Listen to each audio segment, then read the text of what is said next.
Hi అండి, welcome to Krishnaveni శుభ్రం channel. నేను మీ కృష్ణవేణి. అందరికీ నమస్కారం అండి.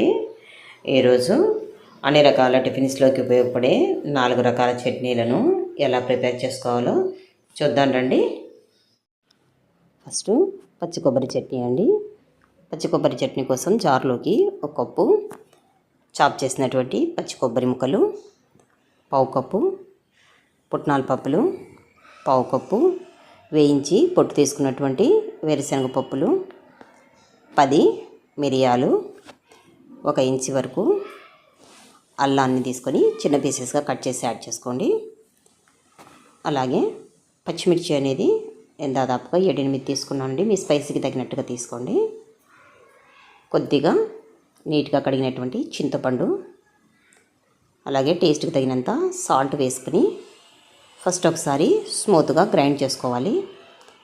ఇలా గ్రైండ్ చేసుకున్న తర్వాత ఇప్పుడు వాటర్ అనేది తగినంతగా యాడ్ చేసుకోండి. ఎందుకంటే పచ్చి కొబ్బరి చట్నీ గట్టిగా ఉంటేనే టేస్టీగా ఉంటుంది. ఇలా స్మూత్గా గట్టిగా చట్నీని గ్రైండ్ చేసుకున్న తర్వాత ఒక బౌల్లోకి వేసేసుకొని ఇప్పుడు పోపు కోసం కడాయి పెట్టేసుకొని కొద్దిగా ఆయిల్ వేసి ఆయిల్ హీట్ అయిన తర్వాత పోపు గింజలు వేసుకొని ఇవి కాస్త కలర్ వచ్చిన తర్వాత ఇందులోకి ఎండుమిరపకాయలు, కరివేపాకు వేసుకొని పోపు ఫ్రై చేసుకున్న తర్వాత చట్నీలోకి వేసేసుకోవడమేనండి. చట్నీలోకి వేసుకుని అంతా ఒకసారి మిక్స్ చేసుకుంటే ఎంతో టేస్టీగా ఉండేటువంటి పచ్చి కొబ్బరి చట్నీ రెడీ అండి. నెక్స్ట్ ఎండుమిరప శనక్కాయ చట్నీ అండి. కడాయి పెట్టేసుకొని కొద్దిగా ఎండుమిరపకాయలు వేసుకొని లో ఫ్లేమ్లోనే పెట్టేసుకోవాలి. కొద్దిగా ఆయిల్ వేసి ఇలా లో ఫ్లేమ్లో వీటిని ఫ్రై చేసుకున్న తర్వాత జార్లోకి తీసేసుకోవాలి.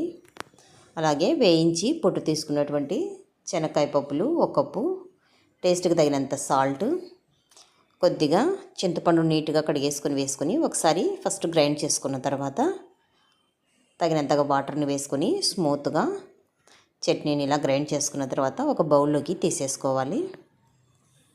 చట్నీ అనేది ఇది కొంచెం లూజ్గా ఉంటే బాగుంటుందండి. ఇప్పుడు కడాయి పెట్టేసుకొని ఆయిల్ వేసి ఆయిల్ హీట్ అయిన తర్వాత పోపు గింజలు వేసేసుకొని పోపు గింజలు కాస్త కలర్ వచ్చిన తర్వాత ఎండుమిరపకాయలు అలాగే కరివేపాకు వేసుకొని పోపును గోల్డెన్ బ్రౌన్ కలర్ వచ్చే వరకు ఫ్రై చేసుకొని చట్నీలోకి వేసేసుకుని అంతా ఒకసారి మిక్స్ చేసుకోవాలి. అంతేనండి, ఎండుమిరప శనక్కాయల చట్నీ రెడీ అయింది. నెక్స్ట్ టొమాటో శనక్కాయ చట్నీ అండి. కడాయి పెట్టి పచ్చిమిర్చిని కట్ చేసి వేసుకుని కాస్త చెమ్మపోయే వరకు ఫ్రై చేసుకున్న తర్వాత కొద్దిగా ఆయిల్ వేసుకొని లైట్గా కలర్ వచ్చే వరకు ఫ్రై చేసుకున్న తర్వాత ఇందులోనే కట్ చేసి పెట్టుకున్నటువంటి ఒక మీడియం సైజు ఉల్లిపాయను వేసేసుకొని ఈ ఉల్లిపాయ ముక్కలు ఫ్రై అయిన తర్వాత ఇందులోకి 3 మీడియం సైజు టొమాటో ముక్కలు వేసేసుకొని అందులోనే సాల్ట్ వేసుకుంటే టొమాటోలు త్వరగా కుక్ అవుతాయండి. సాల్ట్ వేసుకున్న తర్వాత వీటిని టొమాటో ముక్కలు మెత్తబడే వరకు ఫ్రై చేసుకోవాలి. ఇలా ఫ్రై చేసుకున్న తర్వాత ఇది కంప్లీట్గా చల్లారనివ్వాలండి.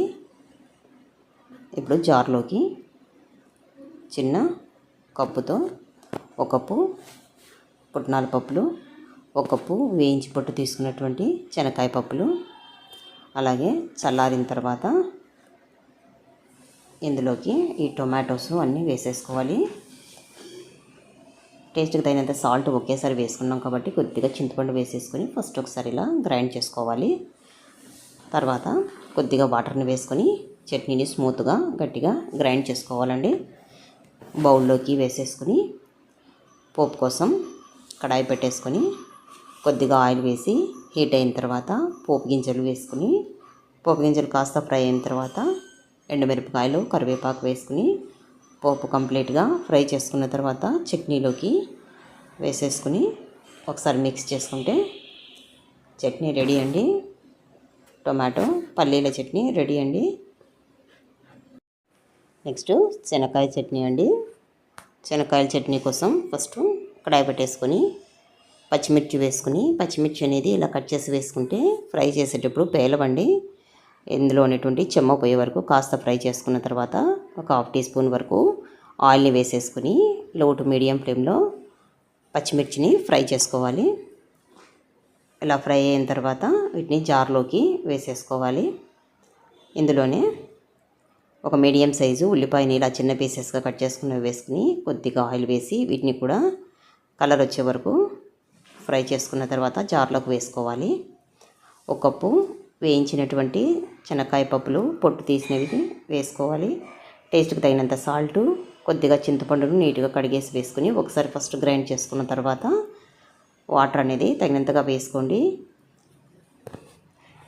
ఇలా గ్రైండ్ చేసుకున్న తర్వాత చట్నీని గట్టిగా కావాలనుకుంటే గట్టిగా వేసుకోండి, కాస్త లూజ్గా ఉండాలనుకుంటే వాటర్ యాడ్ చేసుకోండి. ఇలా గ్రైండ్ చేసుకున్న తర్వాత ఒక బౌల్లోకి వేసేసుకొని ఇలా లూజ్గా ఉంటే చట్నీ ఇడ్లీకి అయితే బాగుంటుందండి. ఇప్పుడు పోపు కోసం కడాయి పెట్టి కొద్దిగా ఆయిల్ వేసి హీట్ అయిన తర్వాత పోపు గింజలు వేసుకొని కాస్త ఫ్రై అయిన తర్వాత ఎండుమిరపకాయలు, కరివేపాకు వేసుకొని పోపు ఫ్రై చేసుకున్న తర్వాత చట్నీలోకి వేసేసుకుని ఒకసారి అంతా బాగా మిక్స్ చేసుకుంటే శనక్కాయ చట్నీ రెడీ అయిందండి.